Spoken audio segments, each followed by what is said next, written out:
little bit limited.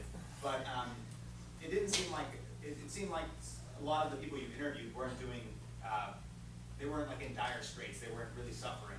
And so I'm interested in, I think that was a good point in one respect, in that it helped to build sort of a kind of an understanding that, look, these people are good, productive citizens, but do you lose a sense of urgency in the sense that the people that are Italian citizens that could help vote and ally with these groups, do they say that, look, we don't have to necessarily go out and fight for this issue immediately today because these people are not doing that terribly, they're able to survive? Whereas, like, you know, when you showed the line, that I think was a sense of urgency, like, oh my God, look at this line, look how long these people have to wait.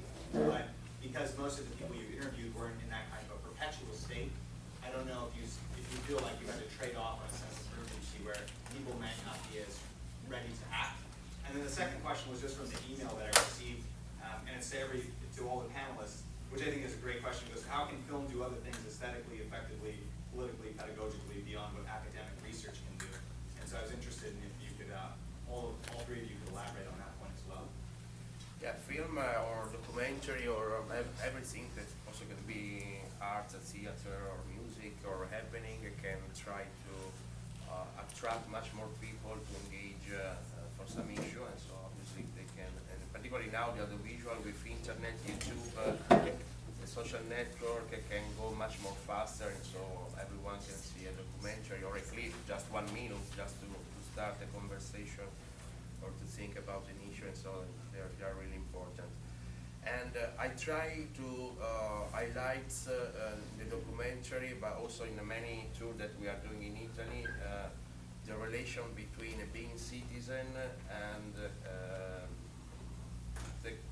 the contribution that citizen can do for a country. So obviously, now that we have a lot of people without citizenship and without great opportunity to also give a strong contribution, I think that is a problem for our for the state. It's not a problem for the people who don't have the citizenship, especially for a state that is a state as Italy, in which we have many things that are public, so the healthcare or the education, and obviously they are public but are not free, so are financed by the taxes paid by the people. And so if in the future we will not have these people inside our community and system, the problem will be for all the people who are living now in Italy, and especially for the people who are now in the 50s or in the 60s, and at the time are the main people who are against the opportunity to have new citizens. So obviously Italy is not an Anglo-Saxon country that is, so the mentality of many Italians are not sometimes concrete. They can't read immediately the economy data, or sometimes this happens in many countries. So also here now we have in America and United States there are 40 million of undocumented students, and sometimes not students there, and they just see how much contribution they can give in the next 20 or 25 years. That is much more than the money that you have to spend to support 40 million of people that basically are raised here and they live the entire life here. So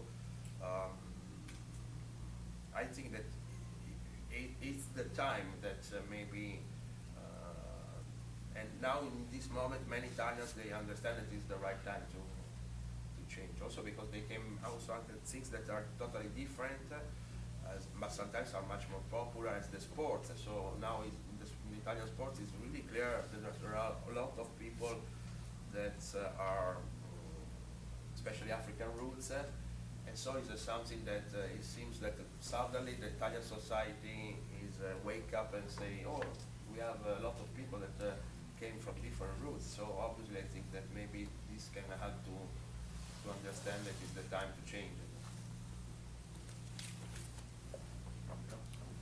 Oh, sorry, and I just wanted to say, I think we really only have time for 2 more questions, and maybe if we can try to keep the questions and the responses a little bit short, so we can make sure that, you know, the people who want to speak still get. Good question. Oh, okay. Yeah, that's good. My question is just basically, can you think about revisiting the idea of representation? As a person myself growing up in next to Italy, which I'm not Italian, I'm not in Greece, but I'm not Greek as well, because I guess you can claim it, for the same reasons. But I think the whole idea is wrapped up in another issue that all of you kind of hashed out. You don't try to talk about it, which is the issue of phrase. A couple weeks ago, I was watching a soap opera about the priest, the Pope in the Vatican, Borgia. Right? He's a Spaniard. But he's been able to elevate himself to that extent. And we look at the Pope Francis as well. He could elevate it to the same space, the higher up of the church or whatever that representation. But the black minister in Italy been humiliated.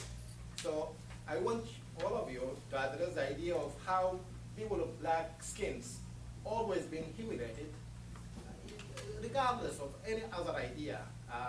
Professor Mazrui talked about that. Even if we look at the Jewish questions, we see the Jewish being oppressed, denied certain things, but people of black skins, Africans, being humiliated, especially in the context of continental Europe. We're doing all the questions together? Yeah. So if anyone else had their.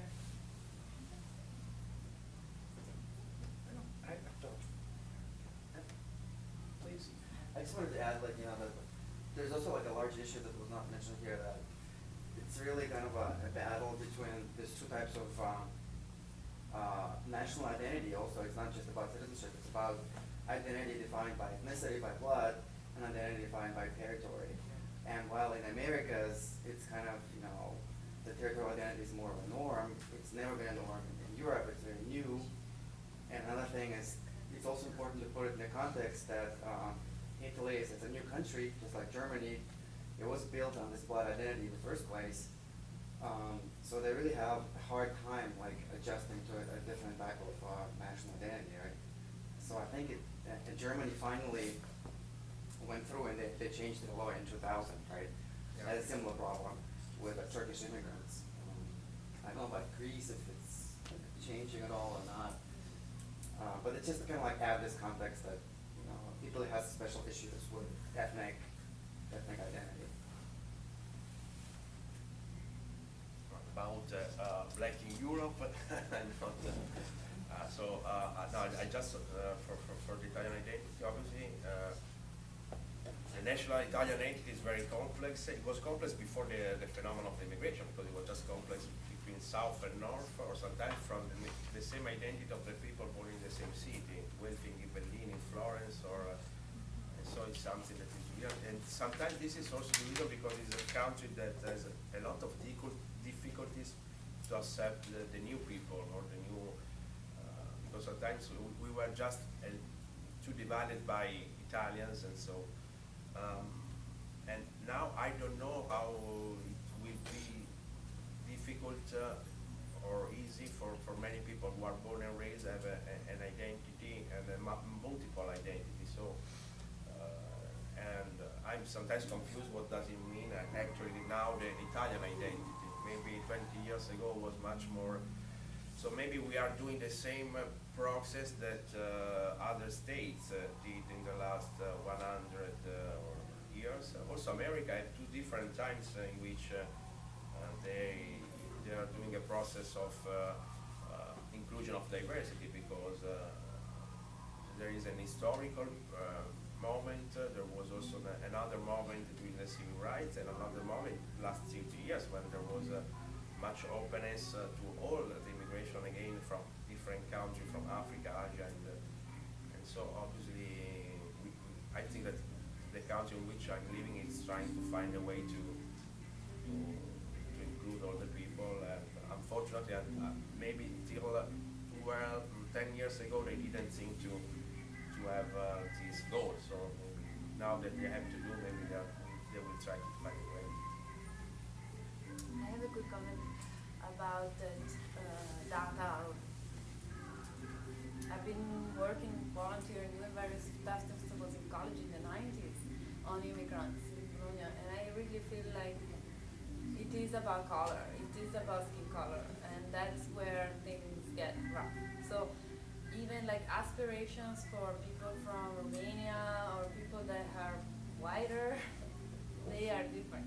In fact, their strategy of passing is completely based on losing their accent, because then they can pass, right? But of course, anybody who doesn't have that European ethnicity is not going to have the same privilege. So I think that you are right on the spot on that. It's not going to change. And the mix of localism that happens now was the most enjoyable part of the film for me. So how these kids are not speaking standard Italian, they're speaking the dialect with their accent from their town. And so the first message I get from them, it's not what color they are, but, oh, this guy must be from that southern part of Modena, which is 20 miles from where my grandma was born, and not where my cousin is from. And that's the first question I ask Fred, you know, where's your accent from? So we're really mixing that extreme localism, which is very true. You had a good point there. But also, everything is being reframed to create and reinforce this color line. And that's not going to go away. And I don't think a law about citizenship will solve that. So as Kwame said, these are completely different issues that, you know, even a law that grants citizenship is not going to grant the same opportunity to dark-skinned people in Italy. That's where activist filmmakers and, you know, cultural work has to happen. And unfortunately, I have to register there's a certain fatigue, like a kind of solidarity fatigue from the Italian left, which, you know, at this point is just jaded and they don't know what to do. And so this kind of appeal to cosmopolitanism is great, but to me it's a little bit kind of reflective of that fatigue that we don't know really and we don't want to engage anymore. So I'm a little bit distressed by that. Can I say something? I think we cannot do everything and we cannot say everything, but we have to start from somewhere. So I mean, that's why I, for one, I didn't talk about race or ethnicity or those, because it is this movie, and I consider that the documentary is on citizenship. That is the point. And I consider citizenship very important because of the issue of claims. Because if people have to also emancipate, they have to have the right to make claims also. The question here from this documentary, I could not see anybody making claims and on who. And the point is that citizens have more right to make claims than non-citizens. That's why citizenship is very fundamental. If you take the case of, let's say, British Muslims and German Muslims, Germany has more Muslims than Britain, but British Muslims are more articulate because they are citizens of Britain. And that is taken into consideration in every context. That's why I find citizenship very fundamental, because without citizenship, it is difficult to make claims. And once you have that citizenship issue, then the excuse of having national culture or identity becomes less relevant. Because if you have culture and you are citizens, you may have your culture, but that is private, that is your business. Yeah, but that citizenship gives the right for people to make claims, to pay taxes, to join the army, or to do whatever. So if you don't solve that citizenship problem, then it becomes problematic. In the Netherlands, I call it nativism. Once you solve the citizenship problem, another issue comes. Because you don't have the old biological racism, so you get cultural racism.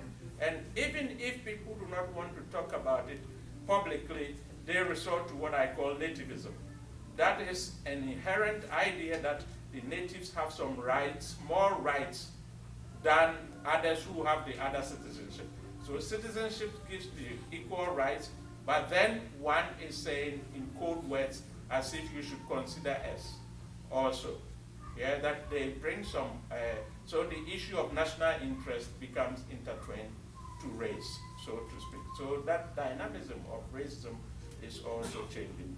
I know the Ali Mazuri's quote, which you talked about, but the point here is that it was not, Ali Mazuri speak about brutalization and humiliation that Africans have been humiliated, and the Jews have been brutalized, and the Native Americans have suffered genocide and all those things. So these are the distinctions. But I felt that it was not the issue here. That's why I didn't bring in race in relation to Europe. But it is there, but I didn't for that occasion. Thank you. I couldn't think of any better way to finish. Citizens, we make claims. Let's expect everybody to make claims. Let's expand it. Thank you all for coming. Please continue.